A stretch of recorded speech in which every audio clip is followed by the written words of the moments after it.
morning and welcome everyone. And if it's your first time tuning into Edify with Eide, a special welcome to you. My name is Eide and I'm the host for this podcast, which is proudly sponsored by Ascend Online, accessible, affordable business automation, of which I'm a co-founder together with my husband, Eide van Zyl, and we specialize in business process automation. So if you'd like to automate those daily repetitive tasks, please send us an email to hello@ascendonline.dsc.com or join us on social media on YouTube at Ascend Online, obviously Podbean, our podcast Edify with Eide. We are on Clubhouse at Eide Ascend and on Facebook at Ascend Online Digital and also on LinkedIn, Ascend Online. So please send us an invite. We would gladly accept and get into contact with you. So let's move over to our guest today that I'm extremely excited about. Her name is Shireen-Ann Onia.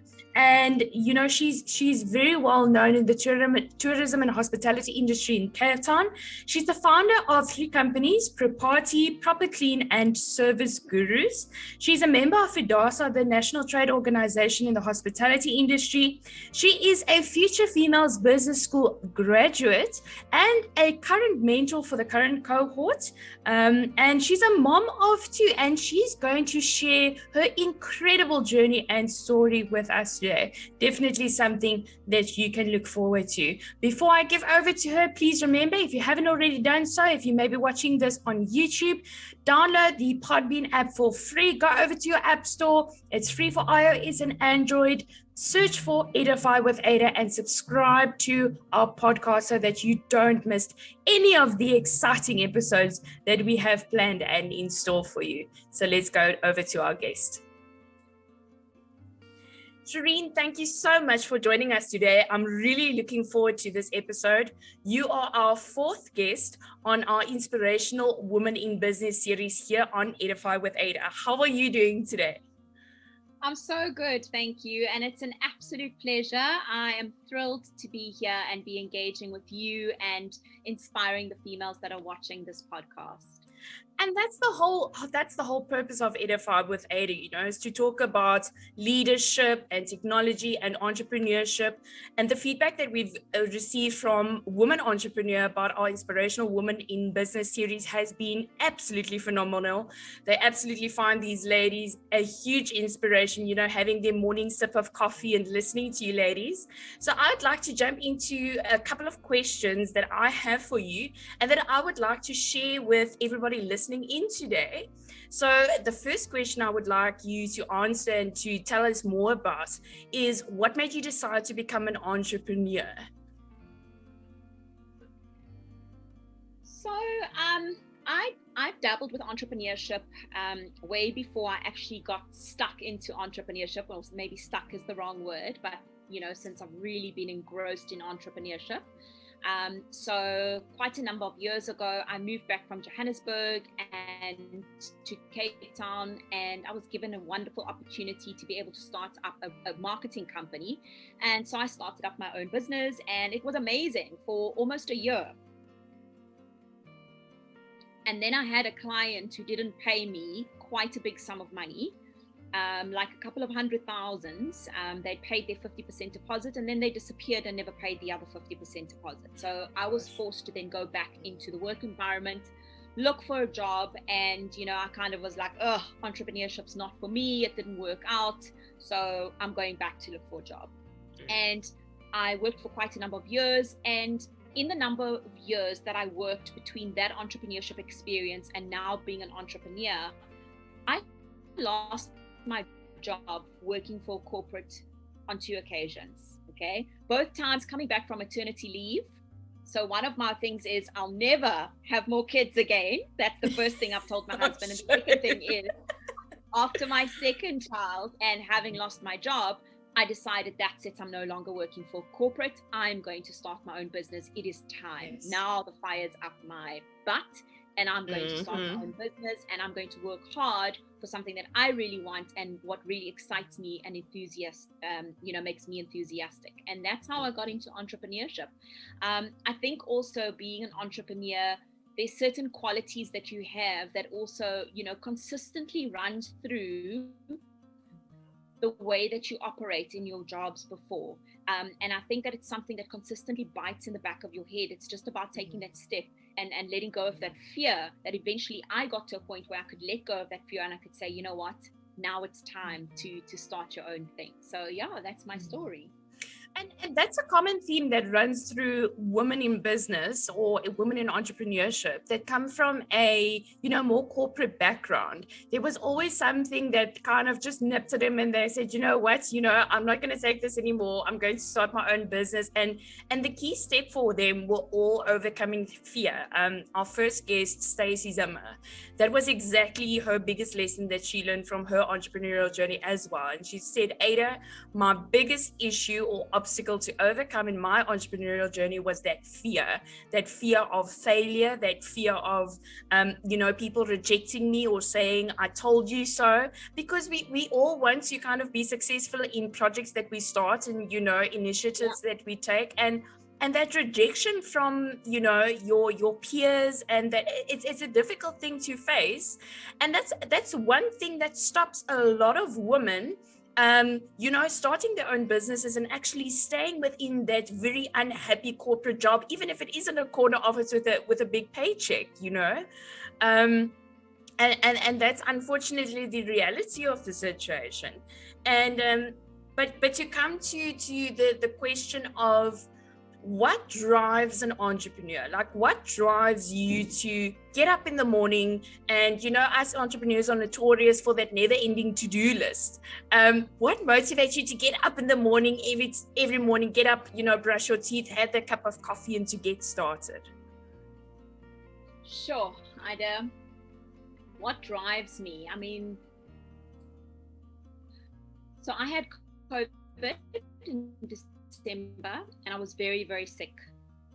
And I know a lot of people who've had COVID, and everybody has gone through the same experience. And I was very lucky not to land up in hospital. But seriously, what drives me right now is that I'm very blessed to be here right now in this moment and have the opportunity in my line of work and what I'm extremely passionate about. I have the opportunity to fulfill my purpose. And again, I'm very lucky that I know what my purpose is. My purpose on this earth is to be able to help and develop other people, specifically females, and females who have gone through the same sort of struggles or experiences that I have in my life. And to fulfill that purpose in terms of saying to females out there that, hey, I'm proof, here I am, that I've experienced these different things, losing jobs, taking companies to CCMAs, letting go of that fear and finding my voice. Here I am, I'm proof, and I'm going to show you how you're able to do it as well. So Eide, as an example, I always use this example where somebody's standing on the side of the road and they walk towards you, and we kind of roll up the window quickly so that they don't talk to us, or we don't have to talk to them, or we kind of like make like we don't see them, right? What does it take for us to actually look at the person, smile at them and say, I'm so sorry, I don't have anything today? Just to give them that small bit of respect, that acknowledgement. That is the power that each of us has on another individual. We have the power to be able to make somebody's day or to be able to break their spirit completely. And for me, that's my motivation every day, is how can I impact somebody's life? My kids, my husband, my family, the people that I love and care about, and the businesses that I'm trying to grow. How can I empower and enrich every single person that I encounter on a daily basis? That gets me going every single day. That's absolutely incredible. And it's so true, it's just that even if it's just common humanity, just being humane to the people around you, 100%, as you said, we often don't want to kind of interact with anybody, coming up to our windows. But I mean, to treat someone like as if they don't exist or if they're not walking past, it's just that level of humanity that you have in yourself. And you touched on a real point to me.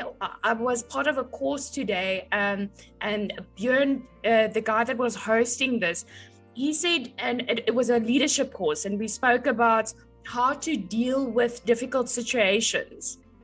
And he said, you know what, sometimes there's more layers to things sometimes than just scratches the surface, you know. Somebody might be having an off day, or somebody might have experienced, you know, maybe their dog died, or, you know, they lost a loved one, or they really had a tough time. You know, with the current financial climate, they might have lost their property or their car, you know. So we don't really always see that side of people, and sometimes not to just react to a situation where someone is upset, but to actually stop, not kind of ignore the situation, but then to go to them afterwards, because obviously this is something that they're letting out, you know, frustration or anger, etc., but actually to do that kind of deeper research into the situation and saying, what is wrong? Is there anything I can help you with? You know, and often, you know, people will tell you, yes, you know, I'm under severe financial stress, or, you know, whatever the situation is. So everything's not always as it seems, and people need to be, you know, kind of more sensitive to that, you know, how we deal with those types of situations. Yeah. What would you say? So I absolutely love this question, because entrepreneurship is one of those double-edged swords, you know. There's things that you would absolutely love and absolutely hate. So I would like to ask you that question. What is one thing you absolutely love and one thing you absolutely hate about being an entrepreneur? Wow. What is one thing that I absolutely love about being an entrepreneur? The fact that there's so many opportunities. The world is your oyster if you're willing to look for the opportunities, and if you're willing to put the hard work in. There are so many opportunities. The one thing I hate about being an entrepreneur, I mean, yes, as an entrepreneur, you have goals in mind. And when you start off and you say, I want to be my own boss, right? I'm going to be an entrepreneur. And you have all these aspirations, and you say, I'm going to plan my own time. So I'm going to go to the beach if I want to go to the beach, and I'm going to work from wherever. And so I've got 2 small kids and my husband. I'm going to spend more time with my husband and my kids. It doesn't happen. You work more harder as an entrepreneur, exactly. Okay? But it's worth it at the end of the day, because it's for yourself. But what is the one thing that I wouldn't say hate about being an entrepreneur, but maybe that stresses me the most about being an entrepreneur, is the fact that your income is not always guaranteed. So, you know, planning for 6 months ahead is not enough anymore. Now you need to start looking at, am I secure for 12 months, 18 months, going into future, because that then, it also gives you that sense of calmness. It lets go of a bit of fear. So fear for financials, you know, there's all these different fear factors, as we were speaking about earlier on. And that just helps you in terms of releasing that fear. So if I can say, that's, you know, not what I hate about being an entrepreneur, but maybe something that's for sure right. And I think that's the one thing that COVID did now, is it made entrepreneurs and business people overall sit back and say, let's review my business model. And I think that's so important. And I think that's the biggest lesson that entrepreneurs have learned over, say, the last 18 months, you know, 12 months, is to say, what is my, and previously people did speak about business agility, for example, but now they are digging deeper into that and saying, how do we define business agility, and going into the aspects and factors and daily steps that they can implement in their businesses that will kind of give them the agility that when something like this happens, or something even to a lesser extent, that will enable them not to be hit so hard by these outside factors that we can't control. Because exactly like you said, you can plan 100%. You can only plan to an extent, and then the universe comes in and say, let me, you know, give you something else to deal with. Yeah.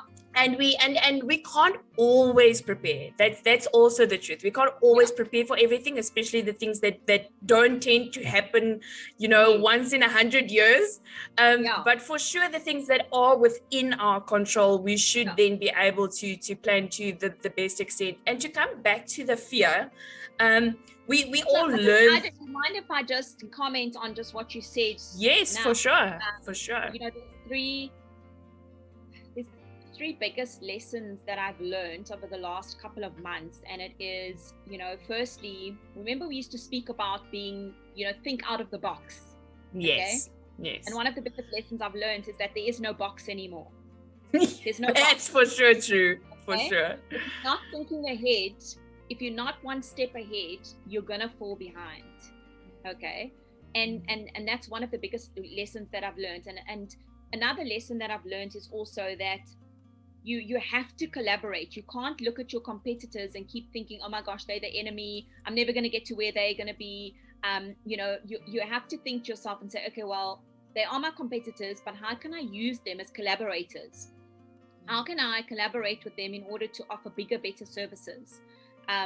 So again, it removes that fear factor in terms of saying, well, I'm not alone. There's other people that can help me to potentially look at bigger projects and other things. And the next important thing is that you have to keep looking at who your competitors are, and you have to keep looking at who your clients are, because they change. You might think, okay, well, I started my business last year and I know who my competitors are, but hang on a second, maybe your competitors are no longer. Okay? The people that you thought they were. Yeah. You thought that they were your competitors, but they don't have their businesses anymore. They've changed their business completely. So what's happened to the clients that they used to service? There's an opportunity for you. Yeah. You can now service those clients. Gap in the market that they used to service. Yeah. Exactly. And in terms of your clients, you might have thought that somebody doesn't fit into that potential customer that you're speaking about, but now when you look at it 3 months or 6 months down the line, actually you're going, hang on, their behaviors have changed and now they have become my client. So it's always be rethinking your business all the time to stay abreast of what's happening. And that speaks to that agility. That's how you can be agile in terms of keeping up. And Shireen, that's a very common theme in the business that we do. Apart from Edify with Eide, that's sponsored by Ascend Online, my company Ascend Online itself, that's something that we really speak to C-level executives and stakeholders a lot, is about the fact that embracing change, that's the only consistent at the end of the day, right? Is the fact that there will always be change. That's the one thing we always know, is that things will consistently change. And how the biggest risk that they can take is not to embrace change, because that's exactly what you spoke about, in the sense that if they don't embrace change and come to the reality and the conclusion that that is the one thing they will always have to deal with, and don't kind of get a change management strategy in place for implementing technology, etc., the reality of the fact is, we must ask the question to entrepreneurs, which is as follows: what is the risk of you not embracing change? What is going to happen to you? What is going to happen to your competitors who are going to embrace change, who are going to, embrace new technologies and those types of things? So I think it comes back to that thing of, what will happen to your business in 5 years' time if you don't do something now? Because that's unfortunately the situation. Technology and those types of things are growing at such a dramatic pace that you can miss out on a year, and your competitor can the next day be your industry leader, and you'll be left behind, and they'll take over your market for sure. They will not leave it for you. They won't throw you a bone. So it's definitely something that entrepreneurs need to think about. And as you said, not take for granted who you thought your markets and your clients and your competitors are. And like Lauren Dallas in our Future Female School says, you need to review this on a quarterly basis, and because it can drastically change overnight. To come back to something that I also recently learned from the Future Females Business Schools, of which you are also a mentor, we all learn through failure at the end of the day, and most entrepreneurs do. And to come to one of the modules that we recently dealt with, and there was a guest feature by Antoinette Profi, and she talks about being okay with failure. She shared her journey about starting her own business at a very young age, working at it for 12 years, just for it at the end of the day, not working out and being liquidated because she didn't want to let go of this failed business model. She was scared, she was afraid of failure, and because of her, not wanting to let go of it, she lost a lot more than she would have if she just let go earlier. I want to quickly share the 4 steps that she shared in this module with our listeners today. And number 1 was getting over your self-limiting beliefs. And that's something that I suffer from a lot, imposter syndrome, not feeling good enough. Fail fast. She says she failed in slow motion. And if she maybe failed fast, she wouldn't have lost as much at the end of the day when she closed down her business. Step 3 that she gave was minding your own business, and that comes along with, having your peer group and a board that you can approach for advice, even if that's a life coach or a business coach, etc., etc. And then the 4th step that she gave is to get okay with disappointing people. Now, I've got a protagonist personality type. I don't know what your personality type is, but I severely suffer from, the fear of disappointing people. What advice would you give to deal with that? I love this question because it excites me so much, and it is something that I am going to be focusing on this year in my personal capacity. And like I said early on, it's about building my own brand based on experiences that I've gone through. And what I've done over the years is I've been writing about all of my experiences, and there's been a thread in all of those experiences. And fear is one of the biggest things that pops up all the time. Okay. It's fear of loss. It's fear of what people may think. It's fear of not, being able or capable of doing it. It's fear of being judged and all of those kinds of things. And yes, at the end of the day, you can sit there and you can say, I'm not going to say this because I don't want to upset that person, or I'm not going to do this because I don't want to cross that one's line, or whatever the case is. But at the end of it, who suffers? Who suffers? You suffer. That's true. You being suppressed at the end of the day. So for me, my focus is on, especially females, how do we find our voice? How do we find our voice to show up on a daily basis? How do we find our voice to stand up for what we believe in? How do we find our voice to actually action something that when you're working in a work environment where somebody tries to take your job away from you and you're expected to just be sit there in silence and let it get taken over. How do we stand up and say, hang on a second, this is not okay. It doesn't sit right with me, and I'm not going to allow it. How do we let go of that fear? And it's really about saying, I'm putting myself first. Because you need to make that decision. Yes. You have to make that decision, and it's not an easy road. It takes time. No. I'm 41 years old this year, and I've listed experiences that my talking points would go to as a motivational speaker over the last 20 years. And I've only now come to the realization that, hang on a second, I come first. Because if I don't come first, there's no possible way that I can run a business, look after my family, be a sister, be a mentor, be a friend, or any of those wonderful things that we want and that humans need to be. There's no ways I can do that.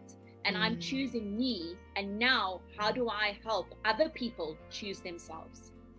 So I love that question. And it really is about, how do we work towards choosing ourselves and choosing what's important for us in order to make us feel, look, and behave well. We spend money to go to the gym, and we go to Virgin Active, and you spend 500 Rand a month, but you never go. Yes. But then somebody goes to you and says, listen, I'm not feeling okay. And you say to them, listen, why don't you spend 500 Rand a month to go and speak to somebody? They go, oh no, it's too expensive. You don't spend for sure. 100% agree. 100% agree. And definitely. And I love if you recall the analogy that Antoinette gave in the lesson. She said, the Avo analogy, where she said, it's okay to be an Avo and not be for everybody. So and it's difficult, and what she said was so true when she said, you don't have to get over it, but you do need to work through it. And I think that's so important to say, that it's not something that you just need to kind of brush to the side and say, you know what, I'm not going to help people anymore, etc., etc. but you do need to work through it. And it's so important what you said about having that courage to stand up for yourself, because if you're not going to stand up for yourself, firstly, nobody else is, and secondly, if you can't stand up for yourself, how are you going to make tough business decisions for your employees at the end of the day? So it's a lesson to take home at the end of the day for everybody that's listening. What would you say is the factor that has played the single most important role in having a successful business? My support structure is very, very important. The people that I surround myself with in the businesses where I have partners. So for ServiceGurus, I have a partner. For Propati and Propaclean, I've got a partner. Your partner is very important in terms of being like-minded, in terms of wanting the same things, in terms of having the same work ethic, the same values, the same goals. That's very, very important and has been integral in terms of building a successful business. But I think as the entrepreneur showing up in a business, your support structure is very, very important. So I'm very blessed to have, grandparents around who can help with the kids. I'm very blessed to have a husband that supports me in terms of my aspirations. I have friends that really just encourage me all the time. And it's about the choice of people that you surround yourself with. And over the last 2 years, I've had to choose.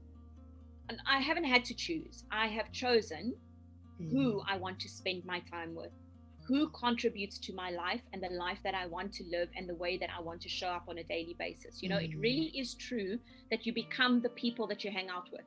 That's really very true. Definitely.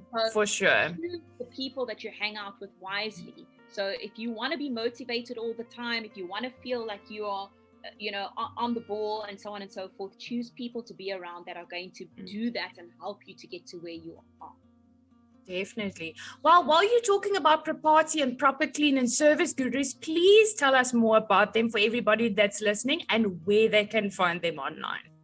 Sure.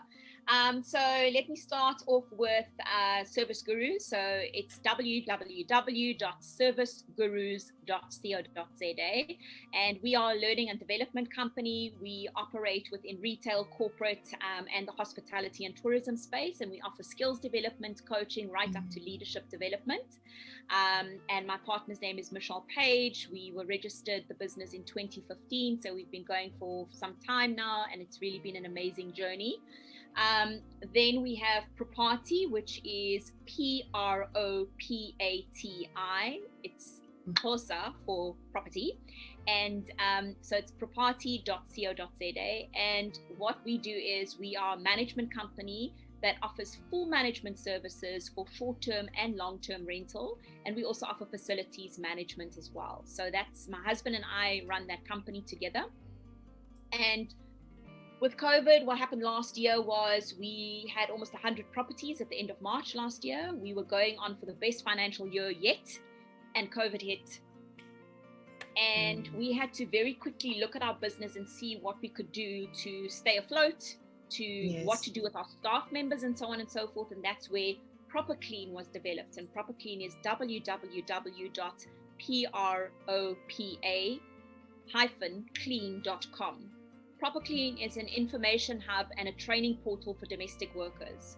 And the reason we developed that was because I sat here on the 26th of March and I had 20 staff members that I had to say goodbye to and not knowing when we'd be able to employ them again. 20 domestic workers who provide for 4 to 8 people within their homes.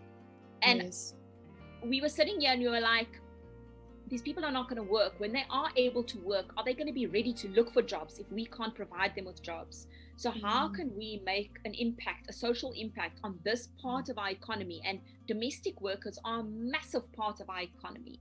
For sure.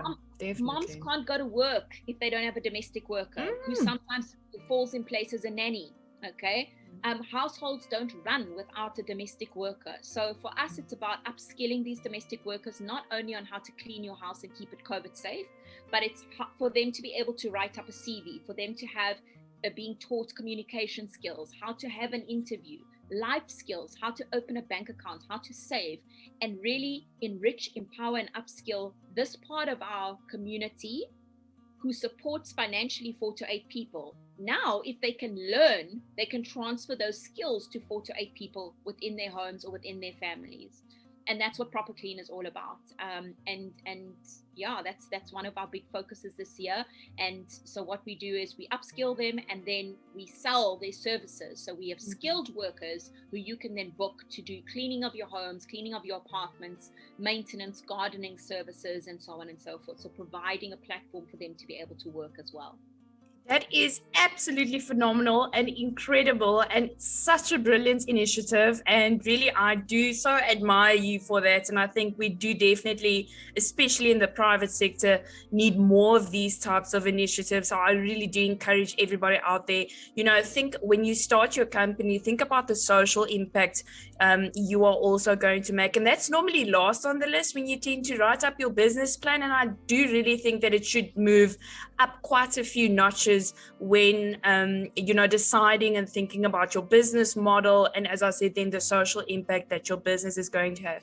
Shireen, this has been incredible. I am so glad you were my 4th guest on Edify with Eide in our Inspiring Women in Business series, and you are for sure an inspiration both to me and to hundreds of other women and, everybody that works with you closely. Thank you so much for joining me today. I really, truly appreciate it. You are so welcome. And if I may I leave some last parting words? You are more than welcome. Please do. Okay. So this is a quote from one of my favorite female entrepreneurs, businesswoman, if you can call it that. But it's by Michelle Obama. And she says, empower yourselves with a good education, then get out there and use that education to build a country worthy of your boundless promise. And that I'm going to repeat it again, empower yourselves with a good education, then get out there and use that education to build a country worthy of your boundless promise. And that might seem like a massive task, okay, because it's talking about build a country, okay? But the fact that you can influence the next person that's sitting in front of you is your contribution to building a better country. And it's about, as us as entrepreneurs or as females wanting to become entrepreneurs, you need to educate yourself. You need to always be learning, always be looking for opportunities, because the honest truth is it's not going to happen if you're not going to make it happen. The lotto thing is true. If you're not in it, you're not going to win it. So, make it happen for yourself. And believe me, you will find that energy and you will find that power if you really want it. So thank you so much. I can't think of ending this episode on a better note. Thank you for those inspiring words from one of the world's most brilliant, women entrepreneurs. I really look up to Michelle Obama too. So thank you so much, Shireen. I really appreciate it. Take care. Thank you. Thank you. That's all from us today. Thank you so much for tuning in and to listening to this episode of Edify with Eide, the 4th episode in our Inspirational Women in Business series. And remember, if you haven't already done so, please download the Podbean app for free on your phone for iOS or Android. Search for Edify with Eide and subscribe to our podcast so that you don't miss future episodes. Have a great week and I will see you in the next episode. Cheers.